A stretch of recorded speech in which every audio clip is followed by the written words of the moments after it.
Je réparais un robinet qui fuyait dans la cuisine lorsque Camille entra par la porte d'entrée avec cette expression particulière sur le visage. Vous savez, celle-là. Le même regard que les gens ont quand ils sont sur le point de vous dire quelque chose qu'ils ont répété dans leur voiture pendant 20 minutes. Elle posa son sac à main, prit une profonde inspiration et dit « Il faut qu'on parle ». Je fermai le robinet et m'essuyai les mains sur une serviette. Bien sûr. Qu'est-ce qui te tracasse? J'ai pensé à nous, à notre mariage, à où nous allons. Elle faisait les 100 pas maintenant, ce qui n'était jamais bon signe. Je pense que nous avons besoin d'espace pour comprendre les choses. Je m'appuyai contre le comptoir et attendis la suite.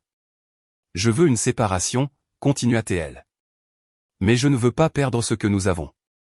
Je veux dire, nous sommes de bons amis, n'est-ce pas? Nous nous entendons bien. Je pense juste que nous devons prendre du recul par rapport au mariage et nous concentrer sur l'amitié. C'était ça. Le discours qu'elle avait répété. Alors, tu veux te séparer mais rester amis? Demandai-je. Exactement. Son visage s'éclaira comme si je venais de résoudre le puzzle. Tu vois, c'est pour ça que j'adore te parler. Tu comprends? On peut toujours vivre dans la même maison, être là l'un pour l'autre, juste sans toute la pression et les attentes du mariage. J'acquiesçai lentement. Approche intéressante. Je savais que tu comprendrais. J'ai besoin de découvrir qui je suis en dehors de ce mariage. J'ai besoin de liberté pour explorer, pour grandir, pour peut-être fréquenter d'autres personnes, mais je ne veux pas te perdre en tant qu'ami. Tu es trop important pour moi. L'ironie ne m'échappa pas, mais je gardai une expression neutre. Donc, nous serions des colocataires qui étaient mariés. Un peu, oui, mais mieux que des colocataires. Des amis, de bons amis qui se soucient l'un de l'autre. Je l'observai un instant. Elle semblait sincèrement excitée par ce plan, comme si elle avait inventé un nouveau modèle de relation révolutionnaire. Et tu as tout bien réfléchi? Absolument. Je pense que c'est parfait. Nous évitons tout le désordre d'un divorce amer. Nous gardons les bonnes parties de notre relation et nous obtenons tous les deux la liberté dont nous avons besoin. La liberté dont tu as besoin, corrigeai-je. Eh bien, nous deux. Je suis sûr que tu apprécierais aussi un peu de liberté. Je posai la clé à molette sur le comptoir et la regardai droit dans les yeux. Très bien alors. Restons amis pendant cette séparation. Son sourire aurait pu alimenter la maison. Vraiment? Juste comme ça? Tu ne vas pas te battre contre moi ou essayer de me faire changer d'avis? Pourquoi le ferais-je? Tu as clairement beaucoup réfléchi à ça. Si l'amitié est ce que tu veux, alors absolument. Nous serons amis. Elle joignit même les mains. C'est parfait. J'avais tellement peur que tu rendes ça difficile, mais tu es tellement mature. J'essaie d'être raisonnable. Alors, nous sommes d'accord. Amis pendant la séparation. Absolument, dis-je, en égalant son enthousiasme. Amis, ça marche. Ce qu'elle ne savait pas, c'est que j'avais appris il y a longtemps que lorsque quelqu'un vous montre qui il est vraiment, vous devez le croire. Et elle venait de me montrer exactement qui elle était. Quelqu'un qui voulait tous les avantages du mariage sans aucun engagement. Quelqu'un qui pensait pouvoir avoir le beurre et l'argent du beurre. Mais voici ce qu'elle n'avait apparemment pas envisagé à propos de l'amitié, contrairement au mariage, l'amitié n'est pas assortie d'obligations implicites. Les amis ne s'occupent pas automatiquement des problèmes de l'autre. Les amis ne paient pas les factures de l'autre. Les amis n'offrent pas un soutien émotionnel inconditionnel pendant les moments difficiles. Elle voulait l'amitié. Parfait. Elle était sur le point d'obtenir exactement ce qu'elle avait demandé. Les jours suivants furent fascinants à observer. Elle se déplaçait dans la maison comme quelqu'un qui venait de gagner à la loterie, fredonnant en se préparant pour le travail, sortant plus tard que d'habitude, rentrant à la maison avec des sacs de courses pleins de nouveaux vêtements. La liberté qu'elle avait désirée lui réussissait clairement. Jeudi soir, elle remarqua la vaisselle qui s'accumulait dans l'évier. « Et, tu pourrais charger le lave-vaisselle quand tu auras le temps », appela-t-elle depuis le salon où elle faisait défiler son téléphone. Je levai les yeux de mon livre. « Pardon? Quoi? La vaisselle? Ça commence à s'accumuler. Oh, ça, c'est la tienne du petit déjeuner et du déjeuner. Je me suis déjà occupé de la mienne. » Elle apparut dans l'embrasure de la cuisine, confuse. « Mais tu t'occupes habituellement de la vaisselle. » C'était quand j'étais ton mari. Maintenant nous sommes amis, tu te souviens? Les amis ne font généralement pas les tâches ménagères de l'autre. Sa bouche s'ouvrit légèrement, puis se referma. Ah. Je suppose que ça a du sens. Vendredi apporta une autre occasion d'apprentissage. Elle rentra du travail l'air frustrée. Hug. Ma voiture fait encore ce bruit bizarre. Tu peux y jeter un œil ce week-end? J'adorerais t'aider, dis-je, sans lever les yeux de mon ordinateur portable, mais je suis assez occupé ce week-end. Tu devrais peut-être appeler le garage de Monsieur Dubois. Ils sont bons pour ce genre de choses. Le garage de Monsieur Dubois? Pourquoi les appellerais-je alors que tu peux juste vérifier? Parce que c'est ce que font les amis. Ils recommandent des professionnels quand ils ne peuvent pas aider personnellement. Elle me fixa un instant. Tu es bizarre avec ça. Vraiment? Je pensais que j'étais un bon ami. Les amis respectent les limites de l'autre et ne supposent pas que l'autre personne laissera tout tomber pour aider. Dimanche matin apporta la plus grande révélation. Elle ira dans la cuisine en pyjama pendant que je me faisais du café. Tu pourrais faire les courses aujourd'hui? On n'a pratiquement plus rien. Je lui tendis une tasse. Nous. Eh bien, je veux dire, la maison a besoin de provisions. Tu as absolument raison. Ta moitié des courses coûterait probablement environ 60 €. Tu veux me faire un virement ou tu préfères faire tes propres courses? Sa tasse de café s'arrêta à mi-chemin de ses lèvres. Ma moitié? Bien sûr. Les amis se partagent les dépenses lorsqu'ils partagent un espace de vie. C'est assez standard. Mais nous sommes mariés. Non, nous sommes des amis séparés vivant dans la même maison. Tu as été très clair à ce sujet. Le mariage impliquerait des responsabilités partagées et des finances conjointes. L'amitié signifie que chacun gère ses propres affaires. Elle posa sa tasse plus fort que nécessaire. Ce n'est pas ce que je voulais dire. Alors, qu'est-ce que tu voulais dire? Je voulais dire que nous serions toujours là l'un pour l'autre. Toujours nous aider mutuellement. Et je suis là pour toi en tant qu'ami. Mais les amis n'ont pas les mêmes obligations que les conjoints. Ils aident quand ils peuvent, mais ils ne sont pas responsables des besoins quotidiens de l'autre. Alors, tu dis que tu ne m'aideras en rien? Je dis que je t'aiderai de la même manière que j'aiderai n'importe quel ami. Si tu as besoin de parler à quelqu'un, je suis là. Si tu as besoin d'un transport pour l'aéroport, je dirai probablement oui si je suis libre. Mais t'attendre à ce que j'entretienne la maison, que je paie toutes les factures et que je gère tes responsabilités. Ce n'est pas de l'amitié. C'est le mariage avec des étapes supplémentaires. Elle se frotta le front comme si elle avait mal à la tête. Tu compliques les choses plus que nécessaire. En fait, je pense que je les rends exactement aussi simples que tu l'as demandé. Tu voulais l'amitié au lieu du mariage. Voilà à quoi ressemble l'amitié. Plus tard ce soir-là, elle tenta une approche différente. Elle avait eu ce qui semblait être une journée difficile et rentra l'air d'avoir besoin de parler. On peut s'asseoir? J'ai eu la pire journée au travail et j'ai juste besoin de me défouler. Bien sûr, dis-je, en lui faisant signe vers le salon. Nous nous assîmes aux extrémités opposées du canapé et elle se lança dans une histoire sur son patron déraisonnable et ses collègues peu solidaires. J'écoutai poliment, hochant la tête aux moments appropriés. Quand elle eut fini, elle me regarda avec attente. Ça a l'air frustrant, dis-je. C'est tout? Que veux-tu que je dise d'autre? Je ne sais pas. Quelque chose d'utile, de solidaire, peut-être. Dis-moi comment gérer ça. Je ne suis pas sûr d'être la bonne personne pour te donner des conseils relationnels sur ton lieu de travail. Cela semble être quelque chose que tu devrais discuter avec un ami proche ou peut-être un thérapeute. Tu es un ami proche. Je suis ton ex-mari que tu as demandé de devenir ton ami. Il y a une différence. Il serait inapproprié pour moi de m'impliquer trop dans tes problèmes personnels. Les amis maintiennent des limites saines. Elle me regarda comme si j'avais développé une deuxième tête. Depuis quand te soucies-tu des limites appropriées? Depuis que tu as établi que nous sommes amis maintenant. Les amis respectent l'espace de l'autre et ne se servent pas mutuellement de main-d'œuvre émotionnelle sans réciprocité. Main-d'œuvre émotionnelle? L'attente que je fournisse une thérapie gratuite et un coaching de vie juste parce que tu as une mauvaise journée. C'est le genre de choses que les conjoints font l'un pour l'autre. Les amis peuvent écouter occasionnellement, mais ils ne deviennent pas des conseillers non rémunérés. Elle resta silencieuse un long moment. Tu prends vraiment cette histoire d'amis au sérieux? Je prends toujours les accords au sérieux. Tu as dit que tu voulais être ami. Je suis le meilleur ami que je puisse être. Mais quelque chose dans son expression me dit qu'elle commençait à réaliser que l'amitié n'était peut-être pas l'arrangement qu'elle avait imaginé. Dès la 2e semaine, les factures commencèrent à arriver. Électricité, gaz, eau, internet, prêt immobilier. Je les triais en 2 piles soignées sur le comptoir de la cuisine.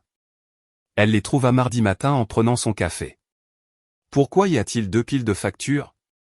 Ta moitié et ma moitié, dis-je, beurrant ma tartine. J'ai calculé en fonction de l'utilisation et de la superficie. Ta part s'élève à environ 840 € ce mois-ci. 840 € pourquoi? Les services publics, Internet, ta part du prêt immobilier.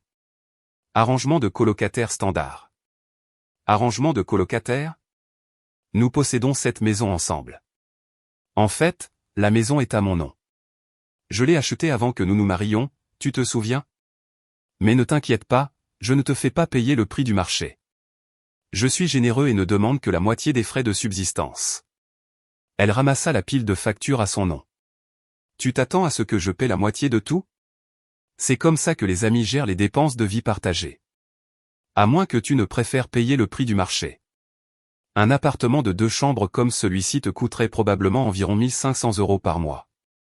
Mais je ne gagne pas autant que toi.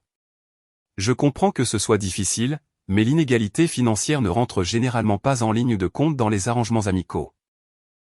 Quand des amis partagent un appartement, ils partagent les coûts indépendamment des différences de revenus. Elle resta là, tenant les factures comme si elles étaient écrites dans une langue étrangère. C'est insensé. Qu'est-ce qui est insensé là-dedans?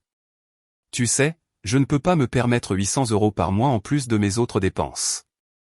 Alors tu devrais peut-être envisager de trouver une situation de logement plus abordable. Je suis sûr qu'il y a de jolis studios disponibles. La couleur lui quitta le visage. Tu essaies de me forcer à partir. Pas du tout. J'applique simplement les mêmes limites financières qui existent dans toute amitié adulte. Si tu ne peux pas te permettre de vivre ici en tant qu'ami, c'est un problème distinct de notre relation. Ce soir-là, elle tenta une approche différente. Le broyeur d'évier avait cessé de fonctionner et elle le mentionna quand je rentrais du travail. Le broyeur fait un horrible bruit de grincement et ne s'allume pas, c'est regrettable. As-tu appelé un plombier? Pourquoi appellerais-je un plombier alors que tu peux le réparer? Parce que ce n'est plus mon broyeur. Nous sommes amis. Tu te souviens, les amis ne réparent pas automatiquement les appareils électroménagers de l'autre. Ce n'est pas mon broyeur non plus. C'est notre broyeur. En fait, puisque tu loues essentiellement de l'espace ici maintenant, l'entretien des appareils relève des responsabilités du locataire. Vérifie ton contrat de location. Quel contrat de location? Celui que nous devrions probablement rédiger si tu comptes rester. Les amis qui vivent ensemble ont généralement des accords clairs sur les responsabilités et les attentes. Elle me regarda comme si j'avais suggéré de déménager sur Mars. Un contrat de location entre nous? Ça a du sens, non? Comme ça, nous savons tous les deux exactement ce qui est attendu. Loyer, service public, responsabilité d'entretien, politique des invités, horaire de nettoyage. Très professionnel. Les amis professionnels gardent les choses professionnelles pour éviter les conflits. Vendredi soir, ce que je soupçonnais être son point de rupture arriva.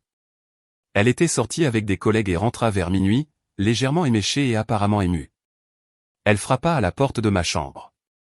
On peut parler? J'ai un coup de mou et j'ai vraiment besoin de quelqu'un. J'ouvris la porte mais ne l'invitai pas à entrer. Qu'est-ce qui se passe? C'est compliqué. Le travail, la vie.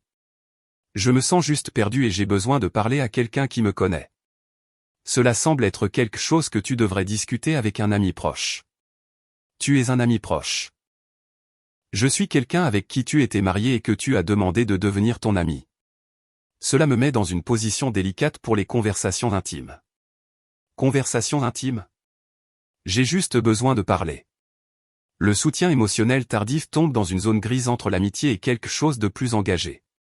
Je ne voudrais pas envoyer de signaux ambigus ou franchir des limites que tu as établies. Elle cligna des yeux plusieurs fois.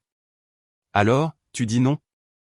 Je dis que tu serais peut-être mieux servi en parlant à quelqu'un qui peut te donner le genre de soutien que tu cherches sans l'historique compliqué que nous avons. Comme qui? Un thérapeute peut-être? Ou une de tes amies? Clara est toujours bonne pour les conversations nocturnes, n'est-ce pas?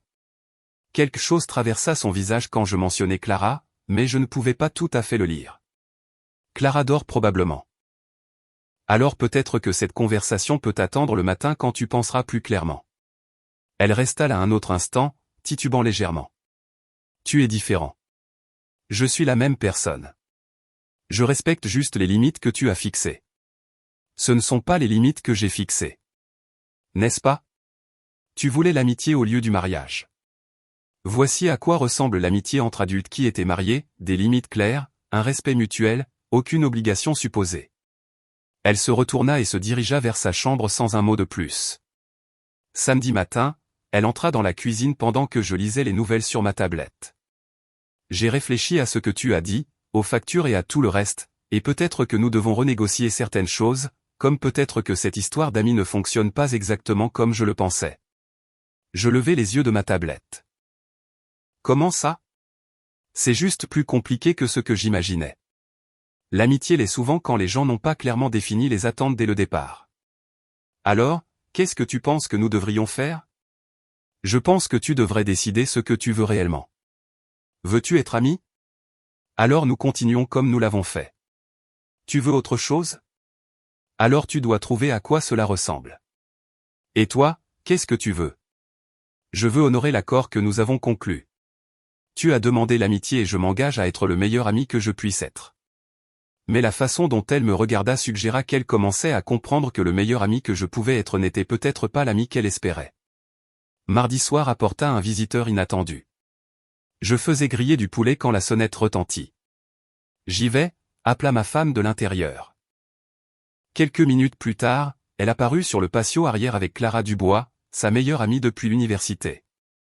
Clara portait une bouteille de vin et un sourire qui semblait plus lumineux que d'habitude. « Regarde qui est passé », annonça ma femme, bien que quelque chose dans son ton suggérait que ce n'était pas entièrement spontané. « Clara, dis-je, me tournant du grill. Contente de te voir. J'espère que ça ne te dérange pas que je passe à l'improviste, dit Clara. J'étais dans le quartier et j'ai pensé te saluer. Pas du tout. Tu es toujours la bienvenue ici. Ma femme me lança un regard que je ne pouvais pas interpréter. J'ai parlé à Clara de notre nouvel arrangement, comment nous restons amis pendant la séparation. C'est exact, dis-je. Nous explorons à quoi ressemble l'amitié moderne. Clara hocha la tête pensivement. Je pense que c'est mature. Beaucoup de gens pourraient apprendre de votre approche. Voudriez-vous rester dîner? Demandai-je. J'ai beaucoup de poulet. C'est gentil de ta part de proposer, dit Clara, jetant un coup d'œil à ma femme. Si tu es sûr que ce n'est pas une imposition. Les amis ne sont jamais une imposition. Pendant le dîner, la conversation coula facilement. Clara me posa des questions sur mon travail, partagea des histoires sur son emploi dans une entreprise de marketing, et nous découvrîmes un intérêt mutuel pour les sentiers de randonnée autour de la ville. Ma femme participa mais semblait étrangement silencieuse. « As-tu déjà été aux Cascades du Diable » demanda Clara. « C'est à environ 1 heure au nord d'ici. Des vues magnifiques. J'en ai entendu parler mais je n'y suis jamais allé. On devrait y aller un de ces jours. Je veux dire, si tu es intéressé. C'est toujours plus amusant en compagnie. Ça a l'air génial, dis-je. J'adorerais ça. Ma femme s'éclaircit la gorge. Tu n'as pas dit que tu étais débordé au travail ce mois-ci? Je l'étais, mais les choses se calment. De plus, les amis prennent du temps pour les activités qu'ils aiment faire ensemble. Après le dîner, Clara aida à faire la vaisselle malgré l'insistance de ma femme qu'elle était une invitée. Nous parlâmes de livres, de voyages, et découvrîmes que nous aimions tous les deux le même podcast sur les mystères historiques. Tu devrais venir à la soirée quiz jeudi, suggéra Clara en partant. Notre équipe aurait besoin de quelqu'un qui connaît l'histoire. La soirée quiz a l'air amusante. Où allez-vous habituellement? Au bar des amis en centre-ville. On commence vers 19h. J'y serai. Après le départ de Clara, ma femme me trouva dans le salon. C'était intéressant, dit-elle. Quoi? Toi et Clara. Tout ce bavardage et ses projets. Elle est de bonne compagnie, facile à parler. Depuis quand t'intéresses-tu à la randonnée? Depuis toujours. Tu sais, j'aime être dehors. Et la soirée quiz. J'aime les quiz. Y a-t-il quelque chose de mal à faire des projets avec des amis? Elle s'assit en face de moi. Ça me semble juste soudain. Toute cette socialisation. Tu m'as encouragé à embrasser la liberté qui accompagne notre nouvel arrangement. Je socialise et je crée des liens. N'est-ce pas ce que font les amis? Je suppose que c'est juste inattendu. Le changement l'est souvent. Jeudi soir, je rencontrai Clara et son équipe au bar des amis. Le groupe était accueillant et nous finîmes par remporter la 2e place, en grande partie grâce à une chance insolente avec les questions d'histoire. Clara sembla sincèrement impressionnée. « Tu es bon à ça ?» dit-elle alors que nous marchions vers nos voitures après. Bonne équipe. Je me suis amusé. On se prend un café cette semaine? Il y a un endroit que je voulais essayer. J'aimerais bien.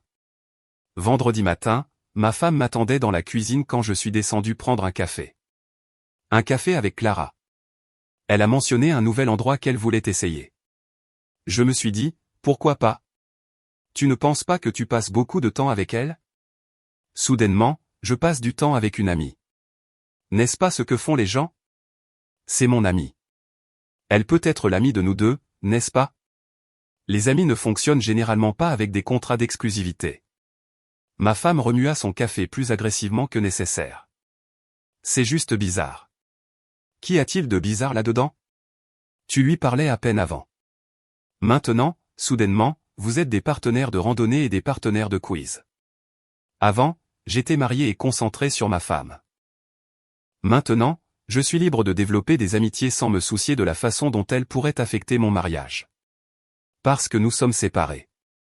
Parce que tu voulais que nous soyons amis au lieu de mariés. Les amis soutiennent la vie sociale et les nouvelles relations de l'autre. Nouvelles relations? Les amitiés sont des relations. Clara est en train de devenir une bonne amie. Samedi après-midi, Clara vint rendre un livre que j'avais mentionné lors du quiz. Ma femme était sortie faire du shopping, alors nous finîmes par parler sur le porche pendant plus d'1 heure.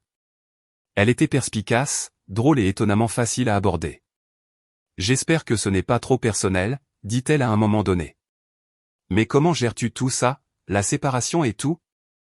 Mieux que je ne l'espérais. C'est clarifiant d'une certaine manière. Clarifiant comment? Ça m'aide à comprendre ce que je veux réellement dans une relation par rapport à ce que je pensais vouloir. Et qu'est-ce que tu veux réellement? Quelqu'un qui sait ce qu'il veut. Quelqu'un qui n'essaie pas d'avoir tout de toutes les manières. Elle hocha la tête pensivement. Ça a du sens. Quand ma femme revint du shopping, elle nous trouva toujours en train de parler sur le porche. Son expression était illisible alors qu'elle nous dépassa pour entrer dans la maison. Je devrais probablement y aller, dit Clara doucement. Tu n'as pas besoin de partir parce qu'elle est rentrée. Je sais, mais c'est peut-être mieux si je le fais. Ce soir-là, ma femme m'a confronté directement. Qu'est-ce qui se passe entre toi et Clara? Nous devenons amis. De bons amis. À quel point? Assez bon pour que j'apprécie passer du temps avec elle. Assez bon pour que j'attende nos conversations avec impatience. Et cela ne te semble pas inapproprié? Pourquoi serait-ce inapproprié? Tu as établi que nous sommes amis maintenant. Les amis sont libres de développer d'autres amitiés. Mais c'est ma meilleure amie. Et maintenant, c'est mon amie aussi. Cela devrait te rendre heureuse. Tes 2 amis s'entendent bien. Ça ne me rend pas heureuse. Pourquoi pas? Elle resta silencieuse un long moment. Ça ne me rend juste pas heureuse. Ça ressemble à un problème personnel que tu devras résoudre. Les amis ne peuvent pas contrôler avec qui leurs autres amis passent du temps. Mais je pouvais voir dans son expression qu'elle commençait à comprendre quelque chose qu'elle n'avait pas envisagé lorsqu'elle avait proposé cet arrangement. La liberté, il s'avérait, était une voie à double sens. Le point de rupture arriva un mercredi soir. J'étais dans le garage à organiser des outils quand j'entendis la voiture de Clara se garer dans l'allée. Nous avions prévu de dîner et d'aller voir un film ensuite, quelque chose que nous faisions régulièrement depuis 2 semaines. Clara frappa à la porte latérale et je la laissai entrer par le garage. « Prêt pour ce soir ?» demanda-t-elle, souriant de cette manière devenue familière et confortable. J'ai juste besoin de prendre ma veste. Nous parlions doucement du restaurant que nous avions choisi quand ma femme apparut dans l'embrasure du garage. Son visage était rouge et elle avait ce regard que les gens ont quand ils ont accumulé du courage pour une confrontation. « Vous sortez encore ?» demanda-t-elle, la voix tendue. Clara et moi dit non, dis-je simplement. Un autre rendez-vous ? Le mot resta suspendu dans l'air comme de la fumée. Clara se déplaça inconfortablement à côté de moi. Les amis dînent ensemble, répondis-je. C'est une activité sociale assez courante. Les amis ne dînent pas ensemble 3 fois par semaine. Certains amis le font. Il n'y a pas de limite officielle à la fréquence à laquelle les amis peuvent passer du temps ensemble. Ma femme regarda directement Clara. Et tu es d'accord pour sortir avec mon mari ? Ton mari séparé, dit Clara doucement. Que tu as demandé d'être juste un ami ? C'est différent et tu le sais. Comment est-ce différent ? Demandai-je. Parce que nous sommes toujours mariés. Le sommes-nous ? Parce qu'il y a 3 semaines, tu as été très clair sur le fait que tu voulais prendre du recul par rapport au mariage et te concentrer sur l'amitié. Tu ne peux pas être marié quand c'est pratique et séparé quand tu veux de la liberté. Ce n'est pas ce que je voulais dire. Alors qu'est-ce que tu voulais dire ? Elle regarda entre Clara et moi et je pus voir le moment exact où elle réalisa qu'elle était piégée par sa propre logique. Je voulais dire que nous serions toujours engagés l'un envers l'autre, toujours exclusifs. Des amis exclusifs ? Demandai-je. Ce n'est pas vraiment comme ça que fonctionne l'amitié. Les amis n'imposent généralement pas d'exigence d'exclusivité les uns aux autres. Mais nous avons une histoire. Nous avons une relation. Nous avions une relation. Tu l'as terminée et tu as demandé l'amitié à la place. Clara s'éclaircit la gorge. Peut-être que je devrais attendre dans la voiture. Tu n'as pas besoin de partir, dis-je. Cette conversation devait arriver tôt ou tard. Ma femme se tourna vers Clara avec quelque chose de proche du désespoir. Tu es censé être mon ami. Je suis ton ami, répondit Clara. Mais je suis aussi ma propre personne avec le droit de faire mes propres choix sur qui je passe du temps. Alors, tu le choisis lui plutôt que moi. Je ne choisis personne plutôt que personne. Je choisis de passer du temps avec quelqu'un avec qui j'aime être. Quelqu'un qui se trouve être mon mari, quelqu'un qui se trouve être disponible parce que sa femme a décidé qu'elle ne voulait plus être mariée. Le silence qui suivit fut assourdissant. Ma femme regarda Clara comme si elle avait été giflée. Ce n'est pas juste, n'est-ce pas ? Demanda Clara. Tu voulais la liberté d'explorer et de fréquenter d'autres personnes. Tu l'as dit toi-même. Mais d'une manière ou d'une autre, il n'a pas droit à la même liberté. C'est différent. Comment ? Ma femme ne put répondre à cette question car il n'y avait pas de bonne réponse. Elle avait créé des règles qui ne s'appliquaient qu'à son bénéfice. Tu as planifié ça, dit-elle finalement, en me regardant. Toute cette histoire d'amis n'était que pour que tu puisses voler ma meilleure amie. Je n'ai volé personne. Clara est une adulte qui prend ses propres décisions. Et notre mariage ? Et ce que nous avons construit ensemble ? C'est toi qui as décidé que ce que nous avons construit ne valait pas la peine d'être gardé. Tu voulais quelque chose de différent, et je t'ai donné exactement ce que tu as demandé. Ce n'est pas ce que j'ai demandé. Tu as demandé la liberté sans les conséquences. Tu as demandé tous les avantages du mariage sans aucun engagement. Tu as demandé le beurre et l'argent du beurre. Clara s'approcha de moi et je pus voir ma femme enregistrer le subtil changement de langage corporel. « Vous couchez ensemble ?» demanda-t-elle. « Ce n'est pas vraiment tes affaires, dis-je. »« Bien sûr que si c'est mes affaires.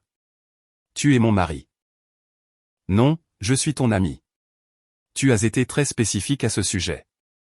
Et les amis ne s'interrogent pas sur leurs relations intimes. La vérité était que Clara et moi étions rapidement devenus proches, mais nous avions été prudents quant aux limites physiques. Ce soir allait en fait être la première fois que nous discuterions sérieusement de la direction que cela prenait. Mais ma femme n'avait pas besoin de connaître le calendrier. Tu fais ça pour me blesser. Je fais ça parce que je suis attiré par quelqu'un qui sait ce qu'elle veut et qui n'a pas peur de s'y engager. Clara me regarda avec quelque chose de doux dans son expression.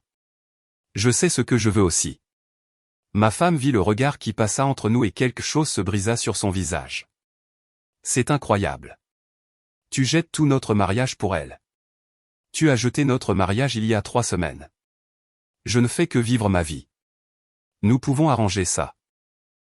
Nous pouvons aller en thérapie. Nous pouvons régler les choses. Pouvons-nous? Parce qu'il y a 2 heures, tu envoyais un message à quelqu'un nommé Paul pour le rencontrer pour prendre un verre vendredi soir. Prévois-tu de désinviter Paul à la thérapie? Son visage devint blanc. Comment sais-tu pour Paul? Ton téléphone vibrait sur le comptoir quand tu étais sous la douche. L'aperçu en a montré assez. C'est différent. Comment est-ce différent? Parce que je ne suis pas sérieuse avec Paul. Et tu penses que ça rend les choses meilleures? Tu veux sortir occasionnellement tout en me gardant comme plan de secours émotionnel et financier? Elle regarda frénétiquement entre Clara et moi. C'est tout faux. Ce n'est pas comme ça que ça devait se passer. Comment ça devait se passer? Demanda Clara. Tu dois explorer et sortir et te découvrir pendant qu'il reste à la maison à attendre que tu décides s'il vaut la peine que tu reviennes? Ce n'est pas ce que je voulais. C'est exactement ce que tu voulais, dis-je. Tu voulais le mariage quand cela te bénéficiait et la liberté quand ce n'était pas le cas. Alors c'est ça? Tu l'as choisi elle? Je choisis quelqu'un qui me choisit entièrement, sans condition ni plan de secours. Clara tendit la main vers la mienne. Nous devrions probablement y aller. Alors que nous marchions vers sa voiture, ma femme cria derrière nous. Ne t'attends pas à ce que je sois là quand tu reviendras. Je me retournai. En fait, cela soulève un bon point. Ta moitié des factures de ce mois-ci est toujours impayée. Si tu prévois de déménager, j'aurai besoin d'un préavis de 30 jours comme tout autre locataire. Le regard sur son visage valait les 3 semaines de planification minutieuse qu'il avait fallu pour arriver à ce moment. Clara et moi avons roulé jusqu'au restaurant dans un silence confortable. Lorsque nous nous sommes enfin assis, elle fut la première à parler.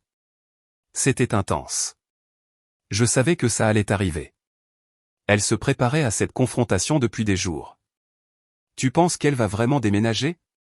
Probablement pas ce soir, mais oui, éventuellement. L'arrangement a cessé de fonctionner pour elle au moment où elle a réalisé qu'il fonctionnait aussi pour moi. Clara tendit la main sur la table et prit la mienne. Et où cela nous mène-t-il? Cela dépend de ce que tu veux. Je veux voir où cela nous mène. Honnêtement, sans jeu, sans plan de secours. Même en sachant à quel point cela pourrait devenir compliqué? Surtout en sachant à quel point cela pourrait devenir compliqué. J'ai vu trop de gens perdre des années à essayer de faire fonctionner la mauvaise relation. La vie est trop courte pour ça. Nous avons parlé jusqu'à la fermeture du restaurant, puis nous sommes restés dans sa voiture devant ma maison pendant une autre heure. Quand nous sommes finalement entrés, la voiture de ma femme avait disparu. Elle avait laissé un mot sur le comptoir de la cuisine. Partie chez ma sœur. Il faut qu'on parle quand je serai prête. Quand elle sera prête, dis-je, montrant la note à Clara. Tu penses qu'elle va essayer de revenir? Probablement, mais pas ce soir. Clara est restée. Nous avons parlé jusqu'au lever du soleil de tout et de rien. Le genre de conversation que vous avez lorsque vous découvrez quelqu'un de nouveau. Elle était intelligente, décisive et rafraîchissante directe sur ce qu'elle voulait. Vendredi matin, mon téléphone commença à vibrer tôt.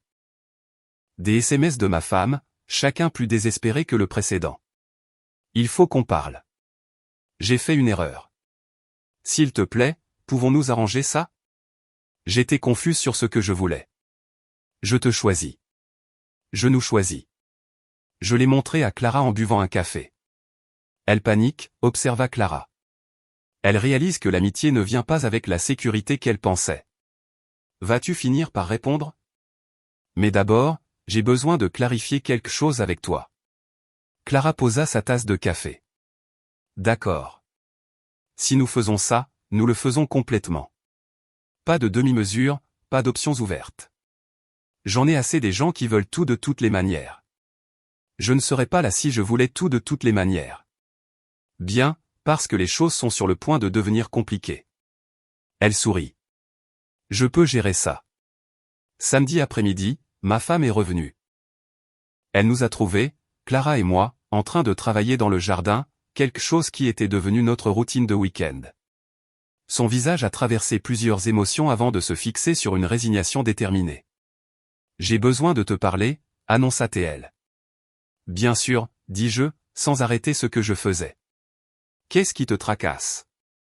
En privé. Clara fait partie de ma vie maintenant. Quoi que tu aies à dire, tu peux le dire devant elle. D'accord. Elle prit une profonde inspiration. Je veux mettre fin à la séparation. Je veux que nous redevenions mariés. Je levai les yeux des plants de tomates. Pourquoi? Parce que j'ai fait une erreur. Je pensais que je voulais la liberté. Mais ce que je voulais réellement, c'était me sentir désiré et apprécié. Je m'y suis mal prise. Et maintenant je réalise ce que je perds. Qu'est-ce que tu perds? Toi, nous, notre vie ensemble. Je me levai et époussetai la terre de mes mains. La vie où tu voulais sortir avec d'autres personnes tout en me gardant comme filet de sécurité? Ce n'est pas ce que je voulais. C'est exactement ce que tu voulais. Tu voulais Paul pour l'excitation et moi pour la sécurité. Paul n'a pas d'importance. J'ai rompu avec lui. Quand? Il y a 2 jours. Intéressant timing. Juste après que tu aies réalisé que je n'allais pas être disponible comme plan de secours. Elle regarda Clara qui écoutait tranquillement. Cela n'a pas besoin d'être permanent. Tu es juste confus parce que tout s'est passé si vite. Je ne suis pas confus. J'ai dit que je suis plus clair que je ne l'ai été depuis des années. Sur quoi? Sur ce que je veux dans une relation. Quelqu'un qui me choisit parce qu'il veut être avec moi, pas parce que ses autres options n'ont pas fonctionné. Je te choisis. Tu choisis la sécurité que je représente. Il y a une différence. Ce n'est pas vrai. Clara se leva et fit face directement à ma femme. Si, c'est vrai. Tu l'avais et tu as décidé que tu voulais autre chose. Maintenant que cette autre chose n'a pas marché, tu le veux en retour, mais il n'est pas un pull que tu peux remettre au placard jusqu'à ce que tu en aies à nouveau besoin. Tu ne comprends pas notre relation. Je comprends qu'il mérite quelqu'un qui apprécie ce qu'il a pendant qu'il l'a. Ma femme se tourna vers moi, les larmes aux yeux. Alors c'est ça?